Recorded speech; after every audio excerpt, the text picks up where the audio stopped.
Welcome to Pragati education 24। आप सभी का एक बार फिर से स्वागत है प्रगति एजुकेशन 24 में। आप लोग स्क्रीन पर देख पा रहे हैं Rajasthan staff selection board Jaipur. जी हाँ, Rajasthan staff selection board Jaipur ने अपना वादा पूरा किया है। चिकित्सा विभाग की जो विज्ञप्ति आनी थी CHO कम्युनिटी हेल्थ ऑफिसर, जिसका आप सभी को बेसब्री से इंतजार था, वो विज्ञप्ति अभी 1 नवंबर 2022 को जारी कर दी गई है। बाकी विज्ञप्तियां हैं उनके बारे में भी हम आगे वीडियो में बात करेंगे, क्या रहने वाला है, कब विज्ञप्ति आएगी। और इस वीडियो में आप अंत तक बने रहिएगा, आपके सारे कंफ्यूजन हम क्लियर करेंगे। क्या सिलेबस रहने वाला है, किस प्रकार से, क्या नेगेटिव मार्किंग होगी इस एग्जाम में या नहीं होगी, कितने क्वेश्चंस आने वाले हैं, किस प्रकार से क्वेश्चन कहां से पूछे जाने वाले हैं, किस प्रकार से फॉर्म फिल किया जाएगा, उन सभी बातों पर हम यहां रोशनी डालेंगे। तो आपके सब्र का इम्तिहान ना लेते हुए बढ़ते हम उस वीडियो की तरफ। उससे पहले अगर आप चैनल पर अभी नए आए हैं प्रगति एजुकेशन 24, आप सर्च कर लीजिए। सब्सक्राइब आपने कर ही लिया होगा, नहीं तो आप रेड बटन दबा दीजिएगा, बेल आइकन नोटिफिकेशन ऑन कर लीजिए ताकि आपको मिलती रहेगी नोटिफिकेशन सबसे पहले। तो चलिए चलते हम बिना समय गवाए विज्ञप्ति की तरफ। राजस्थान कर्मचारी चयन बोर्ड जयपुर अभी विज्ञप्ति जारी किया है, इसी के बारे में हम बात करने वाले हैं। तो देखिए, सामुदायिक स्वास्थ्य अधिकारी संविदा भर्ती है। जैसा कि पहले विदित था कि संविदा पे ये विज्ञप्ति आने वाली था, और पहली बार राजस्थान कर्मचारी चयन बोर्ड संविदा भर्ती करवा रहा है। तो देखिए, 1 नवंबर 2022 का ये विज्ञप्ति है, आज ही का अभी जारी किया गया है विज्ञप्ति, और इसके बारे में हम विस्तृत रूप से जानकारी प्राप्त करेंगे। तो आप बने रहिएगा हमारे साथ। देखिए, राष्ट्रीय स्वास्थ्य मिशन है ना, NHM की हम बात कर रहे हैं। चिकित्सा एवं स्वास्थ्य विभाग के लिए सामुदायिक स्वास्थ्य अधिकारी संविदा के पद पर 3531 पदों पर यह विज्ञप्ति जारी किया गया है, जिसमें गैर अनुसूचित क्षेत्र के लिए 3031 यानी कि नॉन TSP क्षेत्र के लिए, और TSP क्षेत्र के लिए, अनुसूचित क्षेत्र के लिए 460 पदों के लिए ये विज्ञप्ति जारी किया गया है। ऑनलाइन एप्लीकेशन होने वाले हैं, ऑफलाइन आवेदन यहाँ नहीं होंगे, ऑनलाइन आवेदन ही आपको किया जाना है। और उक्त पूर्ण रूप से संविदा आधारित पद है तथा राज्य सरकार के निर्देशों के अनुसार ये पद केवल 1 वर्ष या बढ़ी हुई अवधि या परियोजना अवधि तक रहेगा। इस लाइन से आपको घबराने की जरूरत नहीं है, ये सभी वैकेंसी में, संविदा की वैकेंसी में लिखा हुआ रहता है, तो इसकी आप टेंशन ना ले, आप केवल आपकी तैयारी पर ध्यान दें। आगे बढ़ते हैं। ऑनलाइन आवेदन की प्रक्रिया कब होने वाली, कैसे होने वाली, तो आपके पास SSO ID ऑलरेडी बना हुआ होगा, तो आप SSO ID या rsms.rajasthan.gov.in वेबसाइट पर जाकर अप्लाई ऑनलाइन लिंक पर जाकर आप क्लिक करके आप फॉर्म फिल कर सकते हैं। और SSO ID पर आप जाएंगे, आपने OTR 1 टाइम रजिस्ट्रेशन, आप विज्ञप्तियों में फॉर्म फिल करते रहते होंगे। RPSC जो वैकेंसी निकालती है, राजस्थान स्टेट गवर्नमेंट जो भी वैकेंसी निकालती है, उसके सारे फॉर्म SSO ID से फिल किए जाते हैं। अगर आपको समझ में नहीं आता है तो आप ई-मित्र पे जाए और वहां से आपका फॉर्म फिल करवाए, या फिर CSC पे चले जाए, वहां से आप फॉर्म फिल करवा पाएंगे। तो आगे हम बात कर लेते हैं। OTR अगर आपने कर रखा है तो आपको ज़्यादा प्रॉब्लम होगी नहीं। OTR है आपका तो सारे डॉक्यूमेंट सर्टिफिकेट आपने ऑलरेडी डाल रखे होंगे, तो आपका इजी गोइंग आप फॉर्म फिल आप घर पे भी कर पाएंगे। तो आगे हम बात कर लेते हैं आवेदन एवं परीक्षा शुल्क के बारे में।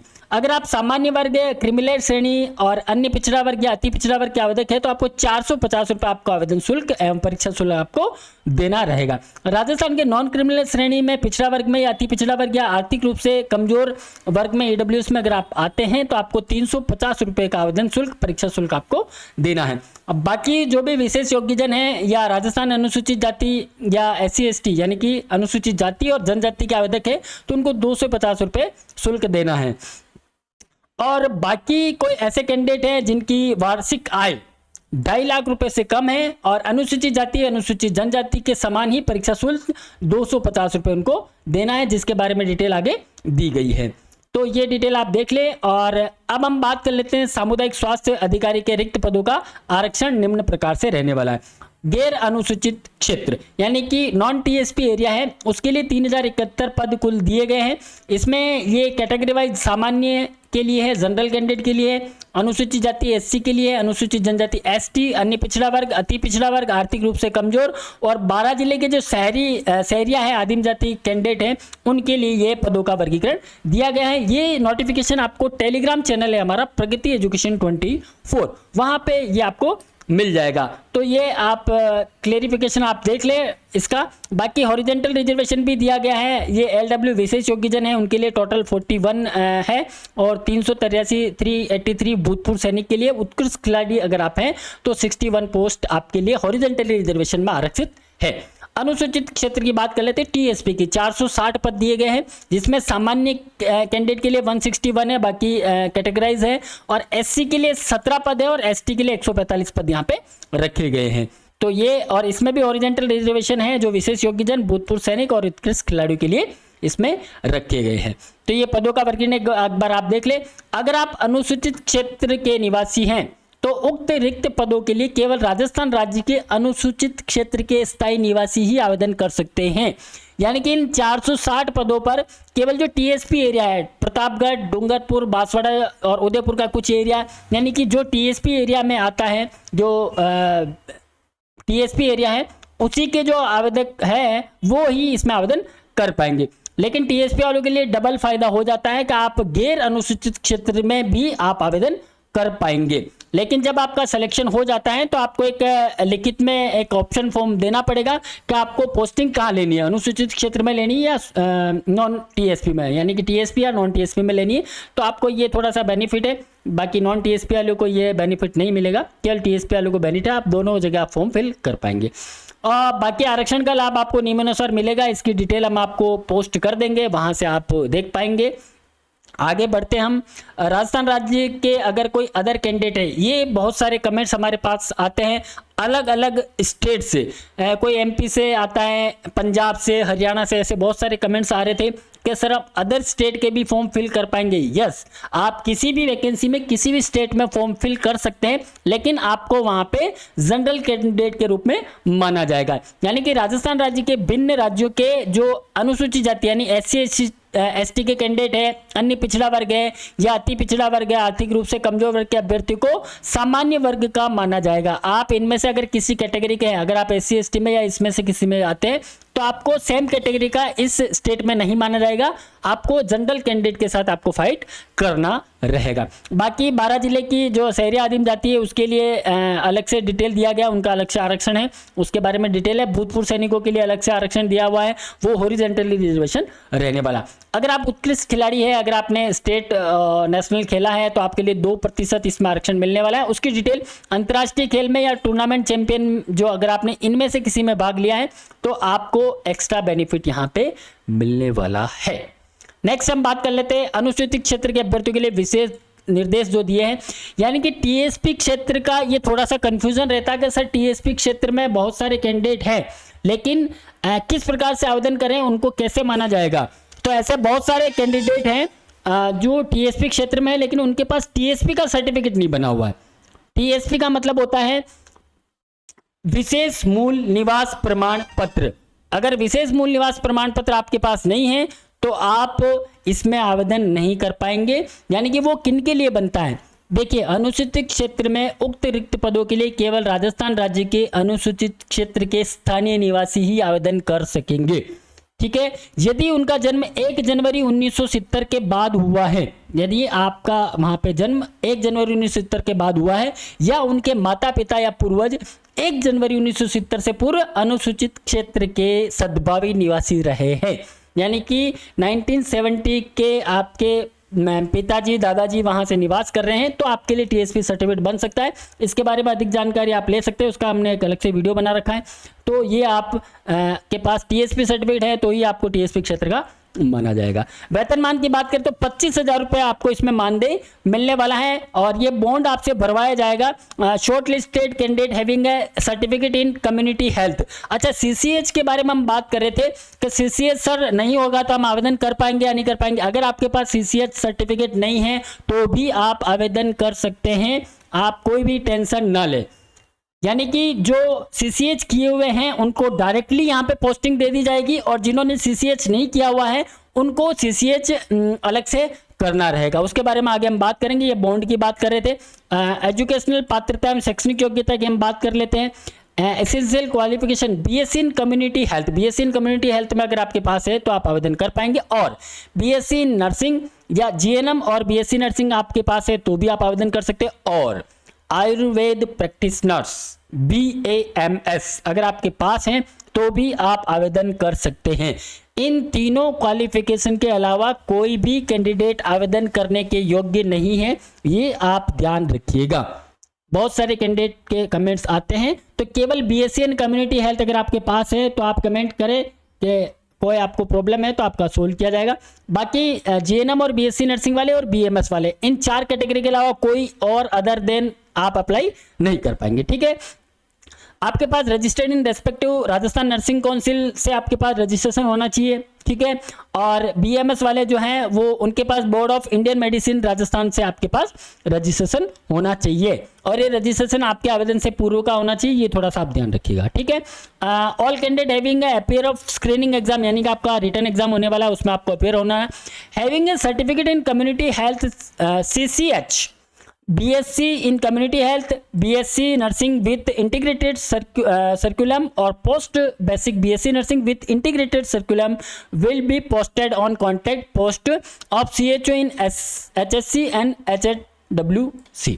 यानी कि अगर आपके पास CCH सर्टिफिकेट है तो आपको डायरेक्टली वहाँ पे ज्वाइनिंग मिल जाएगी। अगर आपके सर्टिफिकेट नहीं है CCH का, आप सिलेक्शन हो गया तो आप क्या करेंगे, तो आपके लिए ऑप्शन दिया है यहाँ पे who do not have a certificate in CCH, और तो आपको क्या करना पड़ेगा, have to pass a 6 month bridge course successfully. आपको 6 महीने का जो ब्रीच कोर्स होता है CCH का, वो आपको सक्सेसफुली पास करना रहेगा।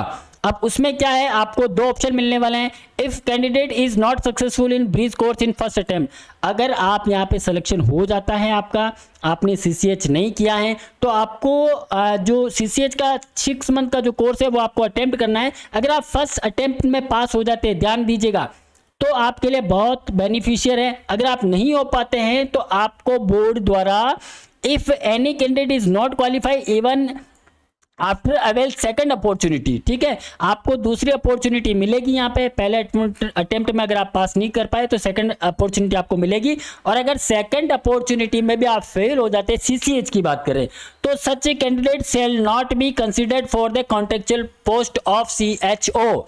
आप CCH में पास 2 अटेम्प्ट में नहीं कर पाते हैं तो आप CHO के लिए एलिजिबल नहीं रहेंगे, आपको कंसिडर नहीं किया जाएगा, थोड़ा सा ध्यान रखिएगा। ठीक है, अन्य शर्तों की बात करते हैं तो राजस्थान नर्सिंग काउंसिल में पंजीकरण होना आवश्यक है, ये आपको हमने बता दिया है। और आयुर्वेद प्रैक्टिशनर्स जो भी हैं BMS है, उनका central council of Indian medicine द्वारा पंजीकरण होना आवश्यक है, ये थोड़ा सा आप दोनों ध्यान रखिएगा।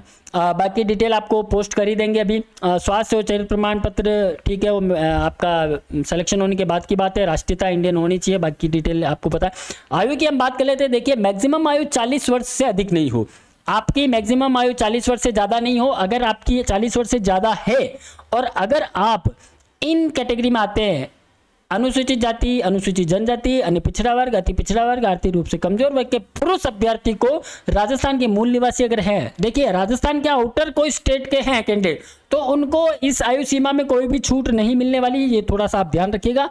केवल राजस्थान के कैंडिडेट और इस कैटेगरी में आते हैं तो उनको मैक्सिमम एज में 5 साल की छूट मिलेगी, और सामान्य वर्ग की अगर महिला अभ्यर्थी है तो उनको 5 साल की छूट मिलने वाली है। और बाकी अनुसूचित जाति, अनुसूचित जनजाति, अन्य पिछड़ा वर्ग के जो कैंडिडेट हैं और उनकी महिला अभ्यर्थी है वो राजस्थान के मूल निवासी, उनको 10 साल की छूट यहाँ पे मिलने वाली। कोई भूतपूर्व सैनिक है तो उनकी जो मैक्सिमम एज है वो 50 वर्ष की जाएगी, लेकिन उसमें भी 2 साल की आपको छूट मिलने वाली है। अगर आप क्रॉस या वीर चक्रधारी है या उच्च विशेष योग्यता धारक है तो आपको 2 वर्ष की विशेष छूट यहाँ पे मिलने वाली है। विधवा महिलाएं अगर कोई है तो उनको कोई भी आयु सीमा में मतलब आयु सीमा कोई मैक्सिमम एज लिमिट नहीं है, लेकिन ये ध्यान रखें सेवानिवृत्ति की जो आयु है ना 60 है ना, उससे ज़्यादा नहीं होनी चाहिए, ध्यान रखें। 60 हो गई तो फिर आप क्या ही नौकरी करेंगे।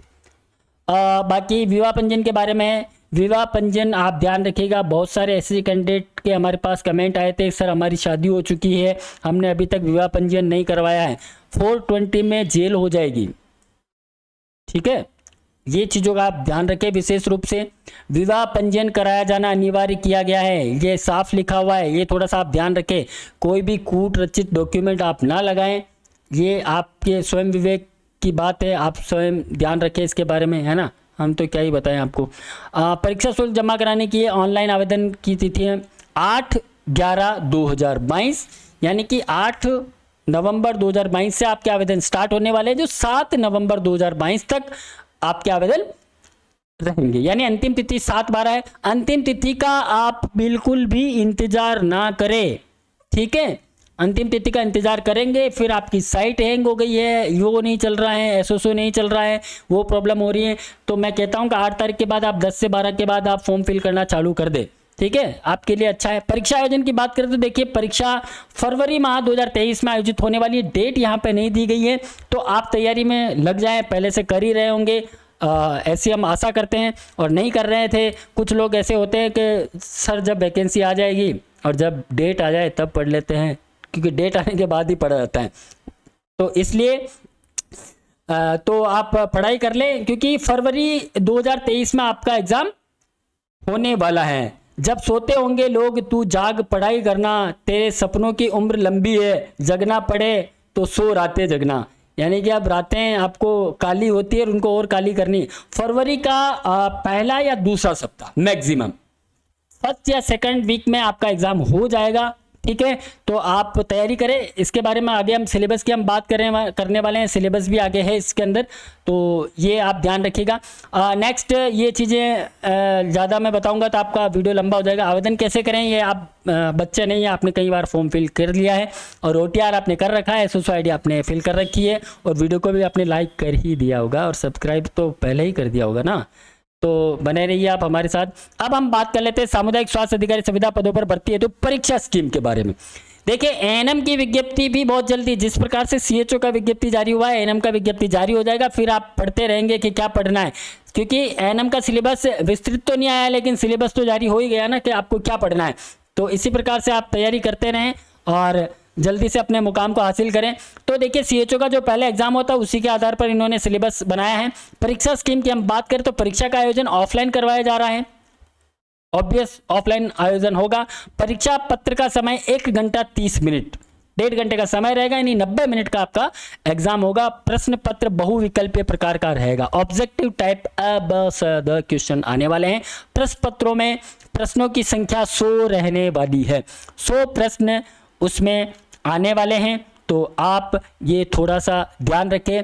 ओमार सीट आएगी, ओमार सीट में जिस प्रकार से कंपटीशन एग्जाम होता है उसी प्रकार से ये एग्जाम आपके होने वाले हैं, ठीक है। सभी प्रश्नों के अंक समान होंगे, प्रत्येक प्रश्न 4 अंक का रहने वाला है, यानी कि 100 क्वेश्चन आने वाले, एक क्वेश्चन आपके 4 अंक का होगा और गलत जवाब देने पर प्रति प्रश्न नकारात्मक 0 अंक 1 अंक है ना, 1/4 काटा जाएगा, यानी कि नेगेटिव मार्किंग होने वाली है। तो ध्यान से आपको पेपर देना है, नेगेटिव मार्किंग नहीं होती तो शायद अच्छा हो सकता था, लेकिन नेगेटिव मार्किंग है यहाँ पे, तो आपको थोड़ा सा यहाँ पे ध्यान रखना।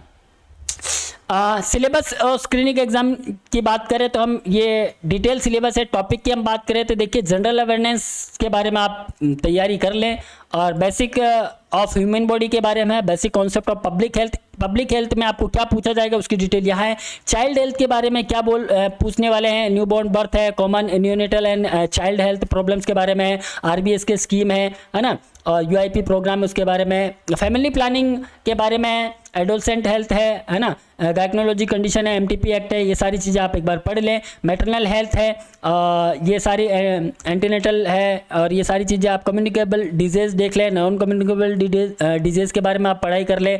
न्यूट्रिशन के बारे में एक बार आप देख लें, इसमें क्या टॉपिक दिए हुए, ये टॉपिक आप एक बार अच्छे से तैयारी कर ले। स्किल बेस्ड की बात करें तो स्किल बेस्ड में अलग से पॉइंट दिए हुए हैं, ये सारे आपको चेक करने हैं, देख ले। जनरल मेडिसिन एंड मेडिसिन के बारे में आप पढ़ाई कर ले।